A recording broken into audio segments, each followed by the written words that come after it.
Hi Jen, thank you for your submission. As you know, I'm teaching Intro to Research Techniques this semester. I believe I shared that with you earlier, so I think we both have an interest in this particular topic, and I really like your approach.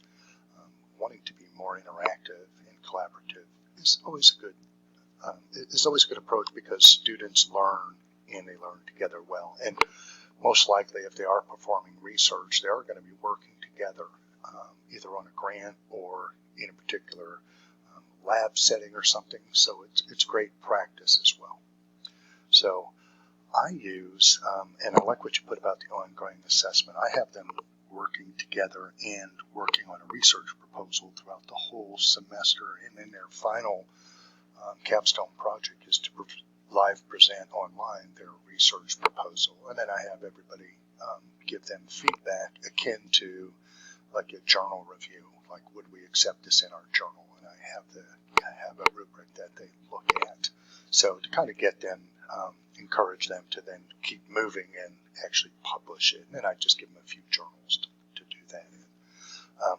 Here, I like what you've done, and I'm also a fan of just assigning groups, and I think I mentioned this in your optional discussion. I don't want them to use their time on forming a group. I want them to use it on learning, so I just assign them. And the research usually bears out that it makes a little difference. Matter of fact, most students just kind of want to get in a group because they may not know each other anyhow. So I like in those 2 points about culture of learning and not earning, leaving room for feedback. I think you've implemented those well here. And I want to look at your assignments. I really like this a lot. I do similar assignments to this, but I feel like I learned something from yours. I'm all for, I like to use VoiceThread a lot, and I like the voting. And I think we share an affinity there for bringing this out in students. I like what you put here about the view and vote, because your rubric is really good. So I know the product will be there, and then having them narrate that and then voting on it. And what that does is, of course, it forces the student to look at all the slides, and they have to be able to compare and contrast. And with the vote, and that best describes the concepts. One thing I like to do with the vote, and a lot of times I'll do like banners and different things like that, or poster presentations or research descriptions. Sometimes I'll use, have them do research and match it to an 80s song, or just some fun things along the way that forces them to do some transfer learning. But I also, in addition to voting, I always have them give me a rationale on why they're voting that way.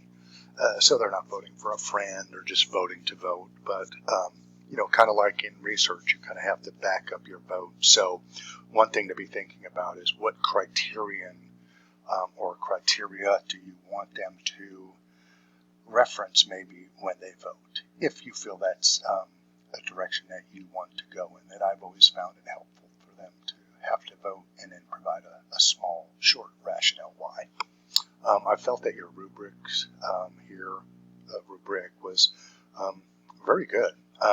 I feel the presentation and production, content, and the written response, oral presentation, I think that really covered all the aspects of it. But what it does is it really raises the bar for them to provide not only a quality product, but a quality interaction on VoiceThread. So thank you very much, Jen, for your rationale and the outline of your lesson and rubric. I thought these were very strong and informative, and I enjoyed, from my perspective, looking at them as well.